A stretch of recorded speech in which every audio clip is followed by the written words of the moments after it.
What is going on, ladies and gentlemen? Welcome back to another Why You Should Love with me, TheLonesomeRavidor, and today we're doing a Why You Should Love on Sly Cooper, Thieves in Time. This is a Why You Should Love, which I wasn't really too sure whether to do or not, because the fact I only recently played this game, and it was only towards the last half of the game that I really started to admire the game for what it actually was. When I first started playing the game, I didn't really enjoy it that much, and I know for a fact a lot of other people didn't either.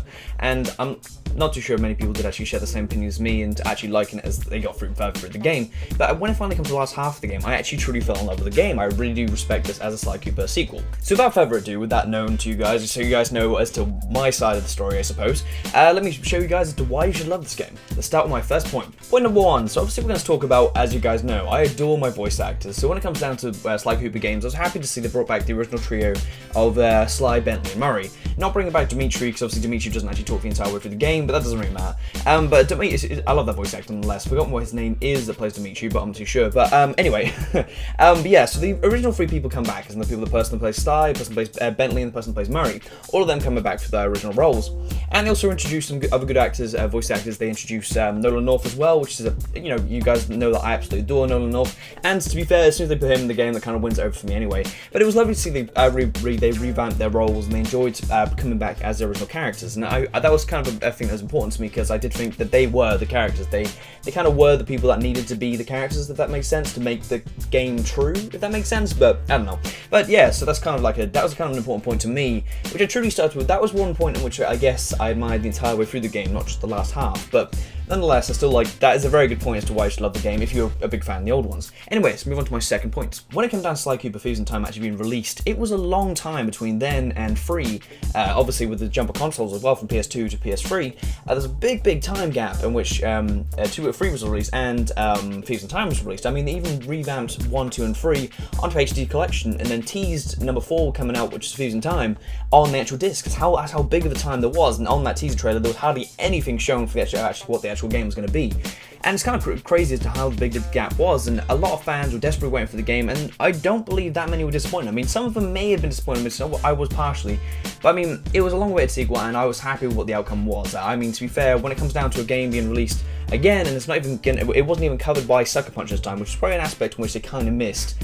But it's still understandable as to why they didn't have it there, because obviously Sucker Punch were more focused on the Infamous games, having them being the more, I guess, money-making ones. Money-making more popular, I suppose. They were more money-making and more popular, I suppose, in their, more modern genre, I suppose. But, anyway, I mean, that's one of the things that kind of, it was a good thing, which a lot of fans did enjoy due to the fact that it was such a long wait. It was not because, obviously, it's a long wait, but due to the fact that it was such a long wait, they were sort of forced to enjoy it. And you weren't disappointed. Personally, I wasn't disappointed in what the game was, and I loved it just because of the fact it was a Sly game. That was, one of the aspects in which I truly did love about it, because I just adore Sly, and you guys know, so I have my Sly Cooper game, which you guys have seen in the background of some of my videos before. But yeah, so anyway, guys and gals, move on to my third point. When it came down to Sly Cooper being released, the new Thieves in Time one, I was pretty pumped for it to come out. I mean, I was so happy. I played through the first 3 quite a few times. Number 2 would be my favorite, and I played through that oh Christ, I played through that probably 3 times at least. I may not sound too many times, but that's a lot of times for me, because a lot of times I don't have enough time to play video games these days. But yeah, so it's quite nice. It's a lovely game, and I love all of them all together. But when it came down to Thieves in Time being released, this may be a reason, but the reason I may have not enjoyed the first half of the game, well, it took me a while to respect, I suppose, is because of the fact that the game introduced a lot of new gaming aspects to it. Like with Tennessee Cooper introducing a sort of third-person shooter aspect to it, which really didn't settle well with me. Which, when you guys play it, if you guys have played it before, you'll see what I mean. But when I come back and play it again, though, I kind of enjoy it. Though I kind of enjoy the whole aspect of the different Sly Cooper regimes. But obviously, when it comes down to the other ones, like say Bob, the prehistoric Cooper. When it comes down, sorry, I bashed the mic a bit there. When it comes down to Sir Galaf, I think is his name, Sir Galaf Cooper, he's like the medieval kind of one, which introduces the new kind of launch technique. Them ones aren't too bad. Like Bob was kind of like the Murray kind of character of the Cooper Cooper family kind of people, and like Sir Galaf was kind of like a normal person. He only really introduced one extra move, the rest of it kind of being the same kind of stuff. But it wasn't too bad all together. I thought all of them to do rather well, with the only one of them really not introducing that big on the gameplay aspect was the last one you were, which was, I've forgotten his name, but I won't spoil it for you in a sense, I'll let you guys find out yourself. But when you enter the last place, you are in like an Indian kind of place, and then the last place returning you back to present day. But obviously the whole aspect of the game is you travel through time, but I mean, it was like an Indian kind of era time. I'm not too sure as to when that one's actually set, but nonetheless, it kind of introduced a new kind of aspect altogether. But that character didn't really show much like of a new ability. But anyway, I'm kind of veering off a bit here. But what I was trying to say basically is through all these kind of new kind of concepts being introduced, you kind of shown a new aspect of what Sly Cooper could be and what it actually is, and you kind of respect it more due to the fact that the game actually introduces a new levels of gameplay in which you can learn to enjoy and to love like just whilst you're playing it, and you can learn to just really kind of respect the game for what it is, and also respect it for what it can be in the future and stuff like that. So it could change for the future gameplays, like number 5. Well, I guess I would call it 5, but I didn't really know what the game people would call it, so I don't know.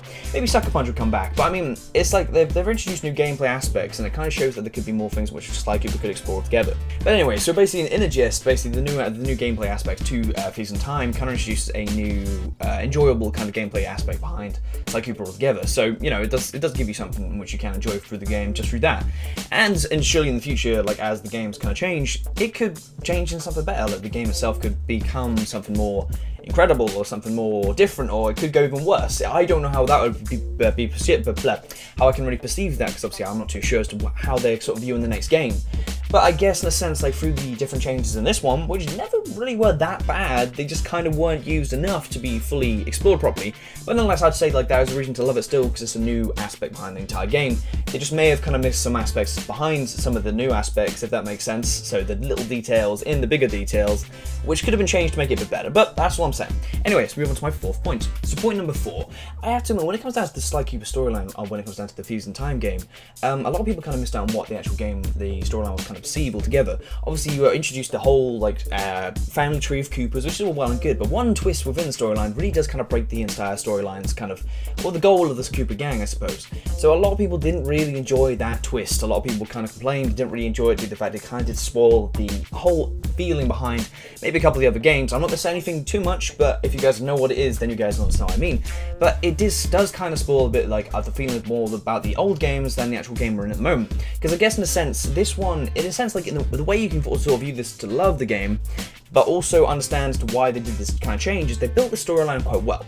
They wanted to show you the past of the Cooper family, and I think that's a really quite cool idea. I really respected that. And obviously this kind of twist, kind of which broke the idea, which a lot of people kind of like slated it for, I still think you can view this as a good way to view it in a sense, like a good aspect of loving the game. Because I mean, in a sense, like when a game company make a game, they aim to sell it for quite a few different reasons, but obviously due to the fact that there was such a huge gap between 3 and we'll just call it 4, I'll call Thieves in Time 4. I know a lot of people probably don't, but I'm gonna call it anyway. But when they made 4, you've got to remember, because there was such a huge gap between 3 and 4, they probably made it for a newer audience. They made it for like an audience which maybe haven't played the other ones. I mean, due to the fact there's such a big console gap, a lot of generations have been born into in a sense, born into the institution of, say, like the genre of the PS3 and the Xbox 360. Oh, nice. They were born into the institution of an Xbox 360 and PS3 and games and consoles like that. Obviously, this doesn't really consider for this one, because obviously Sly Cooper's a PlayStation exclusive, but nonetheless, it kind of makes sense because obviously, you know, I mean, the genre of the age of the PS3 and Xbox 360 or the console age, if that makes sense. So they would have only really understood this game through this one. So they kind of had to make it kind of simple for people, to make it more easy for people to not, if they don't really understand the whole storyline before. So in a sense, you can love this game for that aspect of making the big twist, because they really want to open the game to a new audience. And in a sense, if you kind of view, I know it's very, very, very, very, very, very difficult to put, but basically, fans of the old games should view this game as a way in which this company wants to be able to build a new fan base to then build more Sly Cooper games, if that kind of makes sense. It's a bad point, I know, but I mean, that's kind of what I'm trying to say, if that makes sense. So it's like the company's kind of trying to revive the Sly Cooper aspect behind Sly Cooper altogether. And I would love for them to make a new game, but we're just going to have to see how it goes. But I mean, this could be like how they like step up the game and bring up a new one. But anyway, I'm kind of dragging that point on a bit, so I'm going to move on to my 5th and final point. So as I was saying before, a lot of people kind of like criticize Sly Cooper for not really feeling like a Sly Cooper game due to the fact of the twist. But throughout the entire game, a lot of people did kind of play the game and not feel like they were playing a Sly Cooper game. They felt like they were playing something different. Like there are knickknacks within the game, like when you play it, there are just aspects behind it which kind of feel slightly different. There's like parts which just miss what Sly Cooper was before, like back in 2 and 3. I mean, 1 was kind of different. 1 obviously wasn't different, but I mean, as in 1's kind of different because it was very linear, whereas 2 and 3 obviously involved the hub world. Well, actually, 1 involved the hub world technically, but it was a lot more less hubby, I guess, if that makes sense. But I don't know. Yeah, it's very linear because obviously you had to unlock paths, go through places. It was a lot more. You get what I mean, hopefully. Anyway, but yeah, so like there was just parts of Thieves in Time which kind of missed what Sly Cooper used to be and how he used to feel and like when you used to play it. So it's just sort of like, it's understandable as to why people don't really enjoy it for that aspect, because they feel like they've been kind of like cheated out of like a classic kind of Sly Cooper game. But when it comes down to it though, I mean, understandably people don't view it as a Sly Cooper game, like properly, due to the fact that, as I said before, does miss some aspect behind it. I still think it redeems itself. It redeems itself by actually just truly being like a Sly Cooper game. As I said before, the game franchise may be trying to become a bit more of a revival, bring back more of what it once was, like a very popular franchise, with the franchise kind of dying out to the fact that they didn't make any more games, and Sucker Punch kind of got distracted with a lot of the stuff that other projects they had going. Mainly, obviously, I guess Infamous would probably be the main one. I imagine. I haven't really ever kept up with what Sucker Punch actually probably do, but the game itself kind of redeems itself because it's trying to say we're still back, we still have the Sly Cooper name behind us, and we can still do what we want to do. We can still become like another kind of franchise, which I hope they do, because obviously they've got the new reveal of the movie coming out, which could be interesting. Obviously, I'm kind of gutted down actually bringing back the original voice actor for Sly, which I'm genuinely very gutted about, but what can you do, I guess. I kind of got to accept it, and hopefully they still do it quite well, because I've got Bunty and Murray coming back anyway, but we'll just have to see how well they do. But anyway, I do believe this game still did redeem itself by being a Sly game, and just being in general like just what the fans kind of wanted. Even though it did kind of miss out on some stuff, but I still think the game itself is a great game. I really do enjoy the game, and I think a lot of Sly Cooper fans would as well. It's just the kind of like, it's so hard to put. It's like, the game does redeem itself, even though it changes so much about Sly Cooper. It redeems itself by being still Sly Cooper, if that makes sense. It doesn't really, and I'm kind of like jabbering on, but hopefully you guys get what I mean, as I'm kind of stop now, because I'm kind of jabbering on a bit, but oh well. Anyway, guys and gals, I've been TheLonesomeRavidor. Once again, you guys are beautiful as ever. Can't wait to see you in the next video. Hasta la vista, c'est la vie, and if you have any ideas for any other games which I should do or why you should love on, then make sure you leave them in the comment section below, and goodbye. Watch out!